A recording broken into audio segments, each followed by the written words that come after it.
ప్రముఖ పుణ్యక్షేత్రం ధర్మస్థల ఇప్పుడు వివాదాల్లో చిక్కుకుంది. మంజునాథేశ్వరుడు కొలువై ఉన్న ప్రాంతం ఇప్పుడు అనేక మందిని చంపి పూడ్చిపెట్టారని ఆరోపణలు ఎదుర్కొంటోంది. అయితే వివాదాలు పక్కన పెడదాం. అసలు ధర్మస్థల మంజునాథేశ్వర దేవాలయ విశిష్టత ఏంటి? హిందువుల ఆలయమైన ధర్మస్థలకి జైనులకు సంబంధమేంటి? హిందూ దేవాలయాన్ని జైన మతస్థులు నిర్వహించడమేంటి? ధర్మస్థలపై మా ప్రతినిధి అశోక్ అందిస్తున్న గ్రౌండ్ రిపోర్ట్.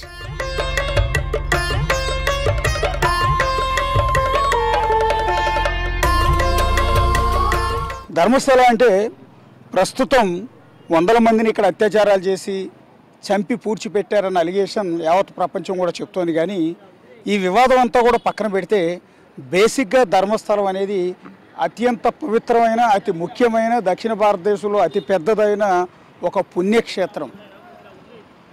మంజునాథేశ్వర ఆలయం, శివభక్తులు అత్యంత పవిత్రంగా కొలిచే శివుడి ఆలయం ఈ ధర్మస్థలం. హెగ్డేల ఆధ్వర్యంలో, అంటే జైనుల అధీనంలో నడపబడే ఏకైక దేవాలయం కూడా ఇదే. హిందూ ఆలయాన్ని జైన మతస్థులు నడపడం అనేదే దీనికి ఉన్న అతి ప్రత్యేకత. 800 ఏళ్ల హిస్టరీ ఉన్న ఈ ధర్మస్థల మంజునాథేశ్వర ఆలయంలో అనేక దేవుళ్ళ దేవాలయాలు ఇక్కడ ఉన్నాయి. ఇక్కడ 39 అడుగుల బాహుబలి విగ్రహం కూడా ఉంది. బేసిక్గా దీన్ని ధర్మస్థల అనేవాళ్ళు కాదు, మొదట్లో కుడుమ అంటారు. అందుకని ఇక్కడ కుడుమ సర్కిల్ అని మీకు ఎదురుగా బోర్డు కూడా కనపడుతుంది చూడండి. ఒరిజినల్ నేమ్ ఈజ్ కుడుమ వృత్త, కుడుమ సర్కిల్ అని పేరు పెట్టారు. ఇది దక్షిణ కన్నడ రాష్ట్రంలో ఉన్న బెల్తుండ తాలూకా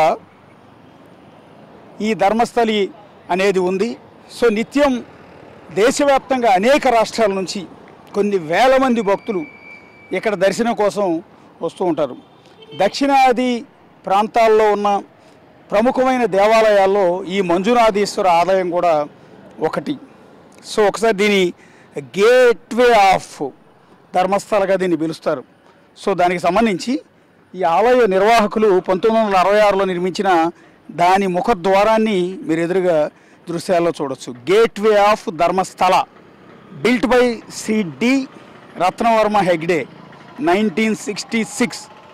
ఇంత పెద్ద ఒక ఆర్చిని ఇక్కడ ముఖద్వారం కింద దీన్ని చిత్రీకరించారు. వచ్చిపోయే భక్తులందరూ కూడా మీరు దృశ్యాల్లో చూడొచ్చు. కొంతమంది కాలినడకన వస్తారు, కొంతమంది రైళ్లలో వస్తారు, బస్సులో వస్తారు, సొంత కార్లలో వస్తారు.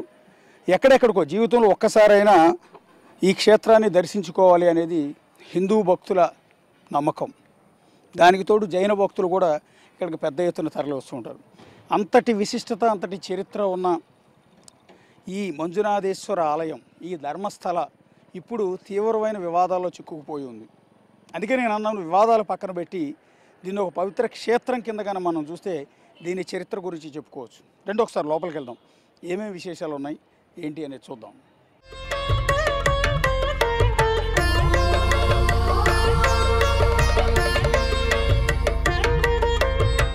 ధర్మస్థల మంజునాథేశ్వర దేవాలయం కర్ణాటక దక్షిణ కన్నడ జిల్లాలో నేత్రావతి నదీ తీరంలో ఉన్న ఒక ప్రసిద్ధ పుణ్యక్షేత్రం. ఈ ఆలయానికి 800 ఏళ్లకు పైగా చరిత్ర ఉంది. శివుడు మంజునాథేశ్వరుడి రూపంలో ఇక్కడ పూజలందుకుంటాడు.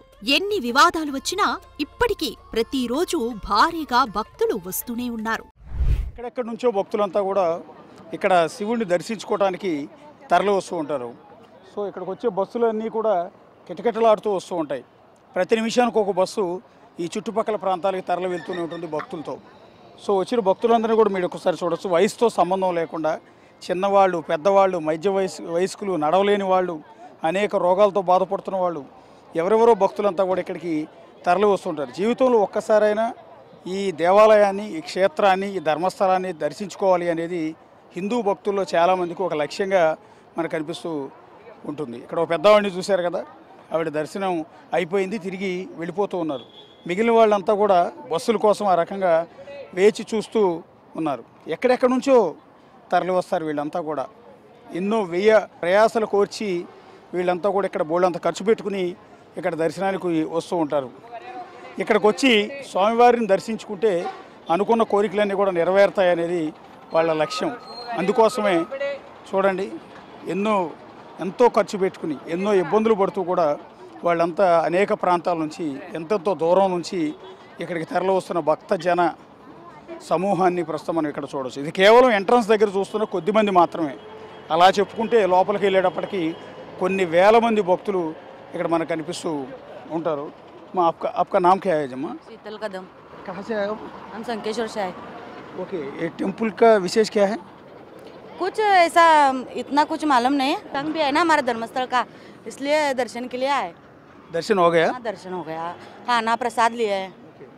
वो शिवा टेम्पल के गए आपको? हाँ, वो आपको शिवा टेम्पल मंजुनाथेश्वर टेम्पल को?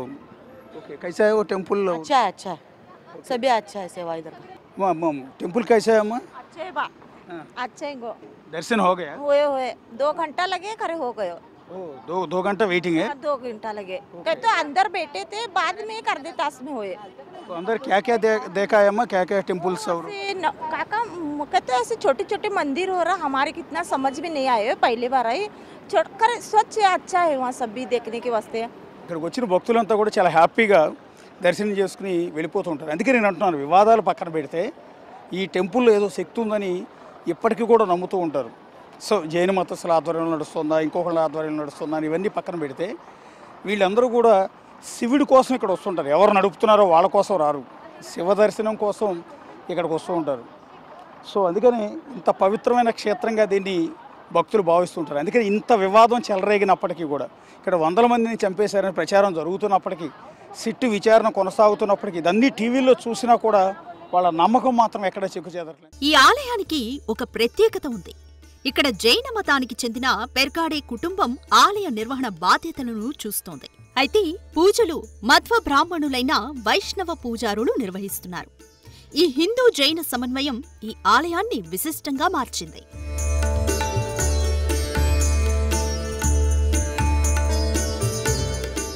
ధర్మస్థల ప్రాంతం గతంలో కుడుమా అని పిలువబడేది. 16వ శతాబ్దంలో ద్వైత సన్యాసి వాదిరాజ తీర్థస్వామి దేవరాజ హెగ్డే అభ్యర్థన మేరకు ఈ ఆలయాన్ని పునర్నిర్మించారు. ఆలయంలో ఉన్న శివలింగాన్ని మంగళూరు సమీపంలోని కద్రి నుంచి అన్నప్ప స్వామి తెచ్చి ప్రతిష్ఠించారు.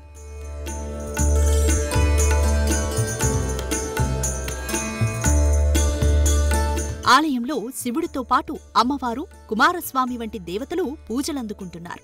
ఇక్కడికి తరలివచ్చే భక్తుల కోసం ఇక్కడ వసతి సదుపాయాలు కూడా ఉన్నాయి. బ్లాకుల నిర్మాణం జరిగింది. ఇందులో భక్తులకు తక్కువ రేటుకి, చాలా తక్కువ రేటుకి బస చేయడానికి రూముల్ని అద్దెకిస్తారు. సో ఎక్కడెక్కడి నుంచి వచ్చే భక్తులంతా కూడా ఇక్కడ బస చేసి దర్శనం చేసుకున్న అనంతరం తిరిగి వెళ్తూ ఉంటారు. ఆ పక్క ఉన్న క్వార్టర్స్ అన్నింటిని కూడా చూసాము. అట్లాగే గంటకి ఇటువైపునున్న క్వార్టర్స్ని కూడా మనం ఒకసారి చూడొచ్చు. ఒక్కొక్క బ్లాక్కి ఒక్కొక్క పేరు అనేది పెట్టడం జరిగింది. సో ప్రస్తుతం ఈ బ్లాకులన్నింటిలో కూడా రూమ్ దొరకడం కూడా చాలా కష్టం. అంత బిజీగా ఇక్కడ బ్లాకులన్నీ కూడా భక్తులతో నిండిపోయి ఉంటాయి. ఒక విధంగా చెప్పాలంటే కొన్ని ప్రత్యేకమైన సమయాల్లో ఇక్కడ అసలు భక్తులతో కిటకిటలాడిపోతూ ఉంటుంది. అడుగు తీసి అడుగు వేయలేనంత జనంతో ఈ ప్రాంతం అంతా కూడా పూర్తిగా భక్తులతో నిండిపోయి ఉంటుంది. దీనికి ఒక చరిత్ర ఉంది. ఈ దేవాలయానికి ఇంత హిస్టారికల్ దేవాలయం కాబట్టే భక్తులంతా కూడా ఇక్కడికి తరలి వచ్చి ఆ శివయ్యని దర్శనం చేసుకుని వెళ్తూ ఉంటారు. ఆ శివయ్యకి మహిమాన్విత శక్తులు ఉన్నాయని, ఇక్కడికి వచ్చిన వాళ్ళు ఏది కోరుకుంటే అది జరుగుతుంది అని వాళ్ళంతా కూడా భావిస్తూ ఉంటారు. చూడండి ఒకసారి ఈ ప్రాంతం అంతా కూడా ఎంత కలకల్లాడుతోందో మీరు ఎదురుగా దృశ్యాల్లో ఒకసారి చూడొచ్చు. సో అటుపక్క బ్లాకులు ఉన్నాయి, ఇటుపక్క బ్లాకులు ఉన్నాయి. శ్రీ శ్రీ శ్రీ మంజునాథేశ్వర స్వామి దేవాలయానికి సంబంధించిన క్వార్టర్స్ అన్నిటిని కూడా మీకు ఇక్కడ దృశ్యాల్లో చూపిస్తూ ఉన్నాను. ప్రస్తుతం కొంత అడావిడి తక్కువ ఉంది, కానీ కొన్ని సీజన్స్లో అయితే ఇక్కడ మొత్తం కిక్కిరిసిపోయి ఉంటుంది భక్తులతో. రోజుకు సగటున 2000 నుండి 10,000 మంది భక్తులు ఈ ఆలయాన్ని సందర్శిస్తారు.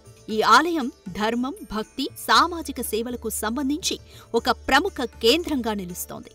హిందూ మరియు జైన సంప్రదాయాల సమ్మేళనంతో భక్తులను ఆకర్షిస్తోంది. ఈ వెనుక కనిపిస్తున్నదే ధర్మస్థల క్షేత్రంలోని మంజునాథేశ్వర స్వామి ఆలయం. ప్రధానమైన ఆలయం ఇదే. రెగ్యులర్గా దేవాలయాలన్నిటికీ కూడా చాలా పెద్ద ఎత్తున గోపురాలు ఉంటాయి. అనేక టెంపుల్స్ మనం అన్నీ చూస్తుంటాం. పర్టికులర్గా హిందూ టెంపుల్స్ అన్నింటిలో కూడా పెద్ద పెద్ద గోపురాలు, ఆ తర్వాత లోపలికి ముఖద్వారాలు, ఆ తర్వాత విగ్రహాలు ఉంటాయి. దర్శించుకుని మనం వస్తూ ఉంటాం. అది ఏ దేవాలయానికైనా కూడా. ఇక్కడ మాత్రం అందుకు విరుద్ధంగా గోపురం లాంటిదంటూ ఏవి ప్రత్యేకంగా కనిపించట్లేదు. 800 ఏళ్ల హిస్టరీ ఉన్న ఈ మంజునాథేశ్వర స్వామి దేవాలయానికి గోపురం అంటూ ఏమీ లేదు. ఒకసారి కట్టడం ఆకృతి కూడా కొంత డిఫరెంట్గా ఉంది. మీరు ఒకసారి దృశ్యాల్లో చూడొచ్చు. ఒక మామూలు భవనం మాదిరిగానే అసలైన దేవాలయ నమూనా అంతా కూడా కనిపిస్తుంది. ఒకసారి ఈ దేవాలయ హిస్టరీ అంతా కూడా చూస్తే ఇది దక్షిణ భారతదేశంలోని కర్ణాటక రాష్ట్రంలో దక్షిణ కన్నడ జిల్లాలో బెల్తంగడి తాలూకాలో నేత్రావతి నదీ తీరంలో ఉన్న ఒక ప్రసిద్ధ హిందూ పుణ్యక్షేత్రం. ఈ ఆలయానికి 800 సంవత్సరాలకు పైగా హిస్టరీ ఉందని ఇంతకుముందే చెప్పాను. ఇక్కడ శివుడు మంజునాథేశ్వరుడు రూపంలో పూజలు అందుకుంటాడు. ఈ ఆలయంలో అనేక విశేషాలు ఉన్నాయి. ఆలయం ఒక ప్రత్యేక లక్షణాన్ని కలిగి ఉంటుంది.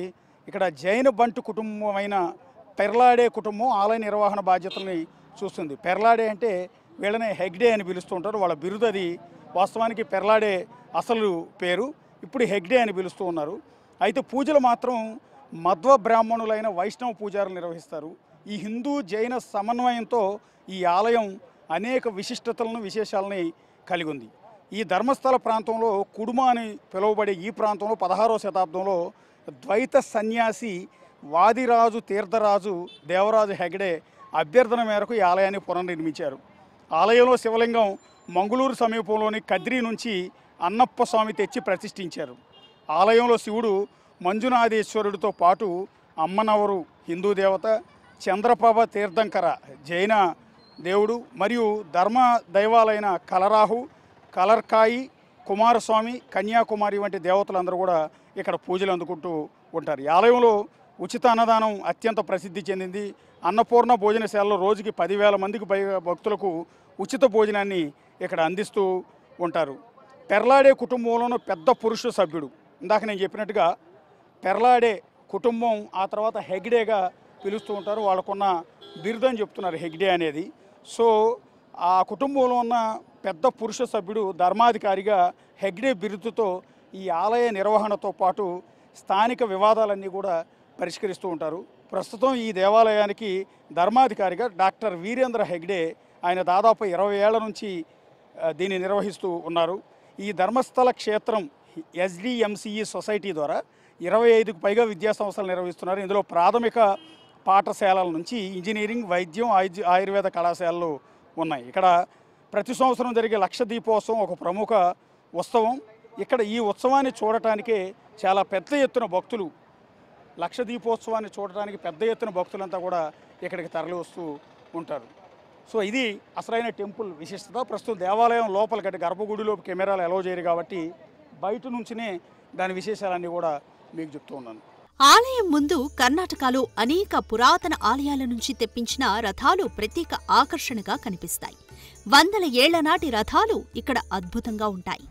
ఈ ధర్మస్థలి మంజునాథేశ్వర ఆలయంలో మరొక విశిష్టత, ఇక్కడ ఈ కర్ణాటకలో ఉన్న అనేక దేవాలయాలకు సంబంధించిన రథాలన్నింటినీ కూడా ఇక్కడ డిస్ప్లే పెట్టారు.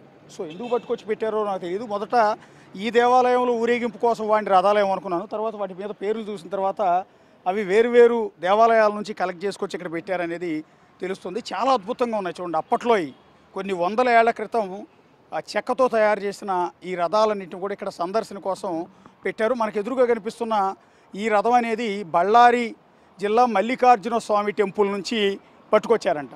దాని మీద పేరు కూడా ఉంది. మీరు ఎదురుగా బోర్డు చూస్తే బళ్ళారి జిల్లా శ్రీ మల్లేశ్వర స్వామి రథ అని రాసి బోర్డులన్నీ కూడా పెట్టారు. సో అక్కడున్న ప్రముఖమైన దేవాలయం మల్లేశ్వర స్వామిని ఊరేగించడానికి వినియోగించిన ఆ భారీ రథం, ఆ రథం మీద అనేక రకాల విగ్రహాల డిజైన్లు అన్నీ కూడా చెక్కతో చేశారు.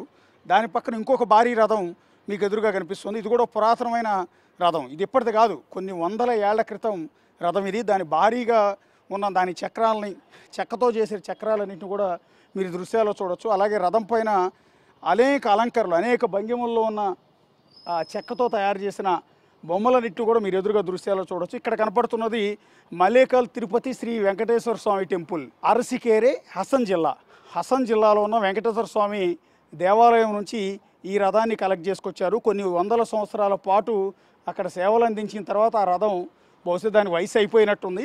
తీసేసే క్రమంలో ఆ రథాన్ని తీసుకొచ్చి ఇక్కడ పెట్టారు. ఇక ఈ పక్కన ఉన్న ఇంకొక రథం, ఇది కూడా అంతే, ఒక హిస్టారికల్ రథం.